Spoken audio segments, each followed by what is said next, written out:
How has understanding the key points of TRU changed the way you lead your teams and the work that they do? So the first word is understand. And when I say understand, I mean understand trauma. And so I'd like for you, Blanca, to go first and just say a sentence or two about how you use that and the understanding of trauma as you continue to use your leadership in child welfare. Sure. So in the work that I do, we're trying to effectuate change within the entire child welfare spectrum of services and support in the way we work with children and families. And understanding trauma is critical because we're dealing with foundational trauma, but with human trafficking, it's also complex and compounded trauma. And so as we work to try to shift the child welfare response across our state, we have to also understand where our staff are at. We have to understand where we ourselves are at, and where the evolution of the response to human trafficking is at. And all of that comes with trauma and stressors and distressors in trying to shift the work. So I feel honored as well to have been a part of TRU because it's helping me create systemic change. And then also as my staff try to create change, being an agent of change is not easy and comes with stress. So understanding this and then being able to understand how to apply it with whomever the audience is, our internal partners, our external partners, the community at large, the families we serve, our staff, that's where it lies. And so it has created the ability to always say, let's look at this through this lens and continue to meet people where they're at and walk alongside them through the journey. I look at it as not only a tool, but as an educational standpoint. Like it's effective for our personnel to not only know how to deal with the public who are going through traumatic situations or events in their life, but also how to interact with one another and how to look for it in each other as we deal with these types of incidents on an ongoing basis, to understand how that's impacting each other, and to, if a person that that you work with is going through what seems to be an unusual set of circumstances, maybe it's because of that call you just took together. Maybe it's the interview you just watched. But being able to recognize it for each other and being able to utilize that to help each other keep each other safe and healthy. The next words are build and empower. And so when we talk about building, we're talking about building trust with our clients who don't trust often. We're talking about building trust with each other, with our teams, with our agency partners, with our community. And then we're talking about being able to empower them, because when you are under a lot of distress, the last thing you feel is empowered. And so those two words, I'd like your thoughts on that. Build and empower. Well, I think when we all got into this job was to build a better community, to help support others. Empowerment is where it's at. And so I think of empowering an individual and empowering myself to be able to handle this, to be able to know how to manage, to be able to empower my staff, to be able to manage for themselves, and then to empower others. We can't do this alone. I said earlier in the segment, 30 some odd years, right, together.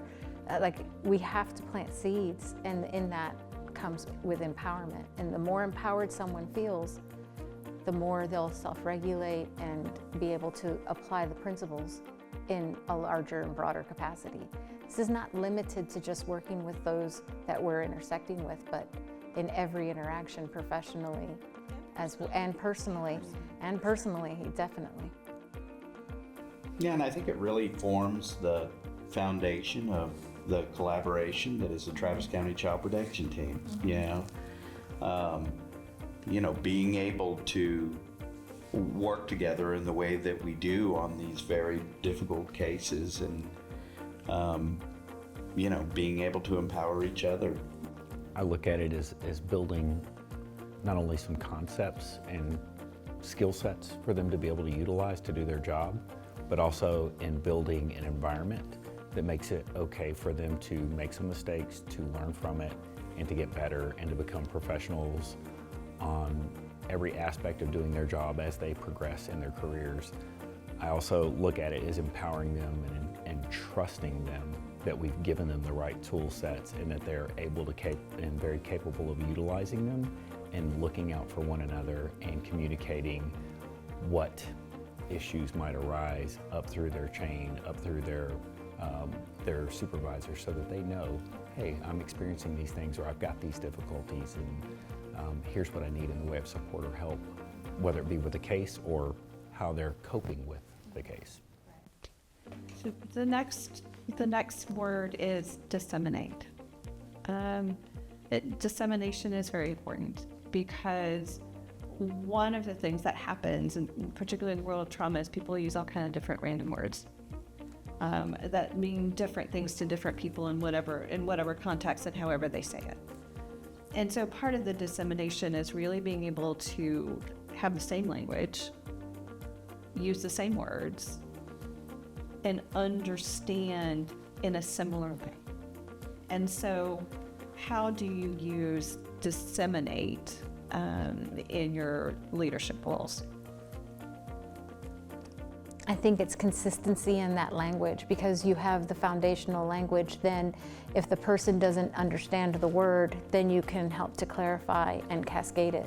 I think dissemination also is taking these principles, and in whatever project or process I'm looking at, is looking, how have I integrated what I understand about trauma into this one little aspect, so that it's being integrated and disseminated amongst the different practices, policies, procedures, and that we're being truly responsive by the TRU model. It's really about building a different culture. Right.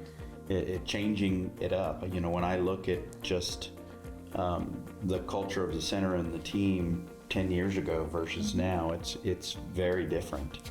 Like it's constantly talking about it, right? Again, we have a lot of turnover in different areas for maybe agency partners that we don't work with all the time. And so just constantly having this as our vocabulary so that they all hear the language, hear the work that we're doing, and really want to become more educated in the process. Okay.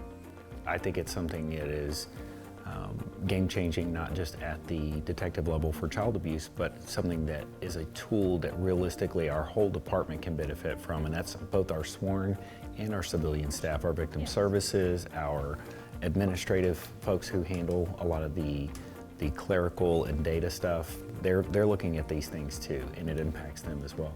For sure. Yeah, I think it's everybody, right? And it's us too, because I think, again, we are not immune. And so I think we've talked a lot about TRU today, and we've talked about a lot of different things as it relates to TRU. And I want to end with a quote. It's one of my favorite quotes. I love Dr. Seuss. I don't know how y'all feel about Dr. Seuss. He's a little quirky and a little strange, but I vibe with that. So, and the quote he has is, it's called Hope. And it says, "It's not about what it is, it's about what it can become." Mm-hmm. And to me, that really defines TRU. Because there's a lot of things that are, but I think the potential for what it can become is unlimited.